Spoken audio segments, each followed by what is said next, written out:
ये कहानी है एक भिखारी की जो एक गांव में रहता था। वो भिखारी बहुत ही हट्टा कट्टा था, लेकिन काम करने में उसे आलस आता था। इसलिए उसने भीख मांगना शुरू कर दिया और उसे लोग भीख दिया भी करते थे। तो उस भिखारी की पत्नी और 2 बच्चे भी थे। वो भिखारी रोज भीख मांग कर लाता और उसका परिवार इसी पर अपना गुजारा करता था। तो एक बार उस भिखारी के घर पर खाने के लिए कुछ भी नहीं था, तो वो भिखारी अपने घर से भीख मांगने के लिए निकलता है। उसने आसपास के 4-5 गांव में भीख मांगी, लेकिन उस दिन उसे किसी ने भी भीख नहीं दी, सिर्फ 2 लोगों को छोड़कर। एक आदमी ने उसे कुछ गेहूं दिए थे और दूसरे आदमी ने उसे 2 रोटियां। उसके परिवार वाले उसका रास्ता देख रहे थे। तो जब ये भिखारी ये 2 रोटियां और कुछ गेहूं लेकर अपने घर की तरफ जा रहा था, तो तभी उसे जंगल में एक बुजुर्ग आदमी दिखता है जो एक पेड़ के नीचे बैठा हुआ था और उसकी हालत बहुत ही ज्यादा खराब थी।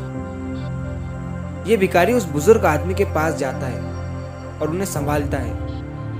वो बुजुर्ग आदमी इस भिखारी से कहते हैं कि मुझे तुम कुछ खाने के लिए दे दो। अगर मैं कुछ खा लूंगा तो मुझे अच्छा लगने लगेगा और मैं ठीक हो जाऊंगा। अब उस भिखारी के पास 2 ही रोटियां थी और कुछ गेहूं थे, और उधर घर पर उसकी पत्नी और बच्चे उसका इंतजार कर रहे थे। अब ये भिखारी सोच में पड़ जाता है कि इस बुजुर्ग आदमी को मैं ये रोटियां दूं या ना दूं, क्योंकि अगर आधी भी रोटी मैंने इसे दे दी तो मेरे बच्चे भूखे ही रह जाएंगे और गेहूं तो मैं इन्हें अभी नहीं दे सकता हूं। तो उसने बहुत ज्यादा सोचने के बाद रोटी का एक छोटा सा टुकड़ा तोड़कर उस बुजुर्ग आदमी को दे दिया और वहां से चला गया। वो थोड़ी ही दूर गया था कि उसे अपनी थैली में कुछ रोशनी नजर आने लगी। उस भिखारी ने जैसे ही अपनी थैली में देखा तो उसे अपनी थैली में वही रोटी का टुकड़ा दिखा जो उसने उस बुजुर्ग आदमी को दे दिया था, लेकिन वो रोटी का टुकड़ा अब सोने में बदल गया था।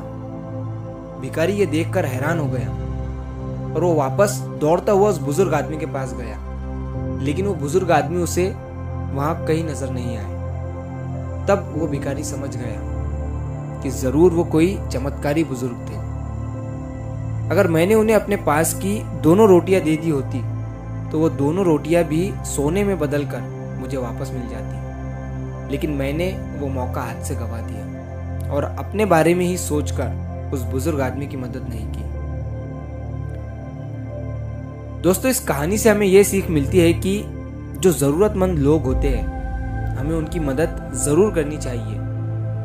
मैंने कई बार देखा है कि आजकल रोड पर कई हादसे हो जाते हैं, कहीं पर एक्सीडेंट हो जाता है, किसी को चक्कर आ जाते हैं और वो रोड पर ही गिर जाता है, लेकिन लोग उनकी मदद करने की बजाय वहां पर खड़े रहकर तमाशा देखते हैं। लोग सोचते हैं कि मैं ये क्यों करूं, कोई ना कोई इसे हॉस्पिटल पहुंचा ही देगा, मुझे टाइम हो रहा है ऑफिस जाने के लिए, मुझे टाइम हो रहा है शॉप पर जाने के लिए। यही सोचते हुए हम वहां से आगे बढ़ जाते हैं, लेकिन हमारी एक मदद किसी की जिंदगी बचा सकती है, किसी की फैमिली को उजड़ने से बचा सकती है।